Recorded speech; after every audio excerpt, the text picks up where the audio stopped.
नागपुरातून धक्कादायक घटना समोर आली आहे। 32 वर्षीय कराटे कोचनं आपल्या 8 वर्षाच्या विद्यार्थिनीवर अत्याचार केला। तसंच हा प्रकार कोणालाही न सांगण्याची धमकी दिली। पीडित मुलीच्या कुटुंबियांच्या तक्रारीवरून नराधम कराटे कोचला अटक करण्यात आली आहे। नागपूरच्या हुडकेश्वर पोलीस ठाण्याअंतर्गत ही घटना घडली। सागर दुधे असं या नराधम कराटे कोचचं नाव असून 8 वर्षीय पीडित मुलगी ही त्याच्याकडे कराटेचं प्रशिक्षण घेण्यास जायची। 14 ऑगस्ट रोजी आरोपीनं या चिमुकलीला धमकावलं आणि तिला बाथरूममध्ये घेऊन गेला आणि तिथे त्यानं अत्याचार केला। त्यानंतर याबाबत कुणालाही सांगितल्यास जीवे मारण्याची धमकी दिली।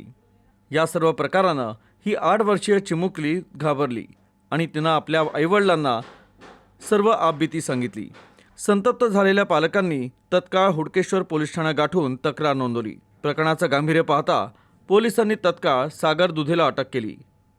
तर याआधी देखील नराधम आरोपीनं इतर लहान मुलांसोबत असा प्रकार केला आहे का, या दिशेनं पोलीस तपास करत आहे।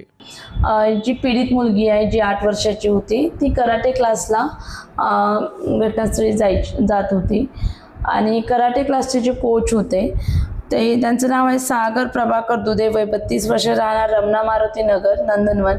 यांनी क्लास संपल्यानंतर मुलीला बाथरूममध्ये नेऊन तिच्यासोबत लैंगिक गैरकृत्य केलेले आहे आणि तिला घाबरवलेलं आहे आणि ही गोष्ट कोणाला न सांगण्यासाठी तिला दबाव आणलेला होता।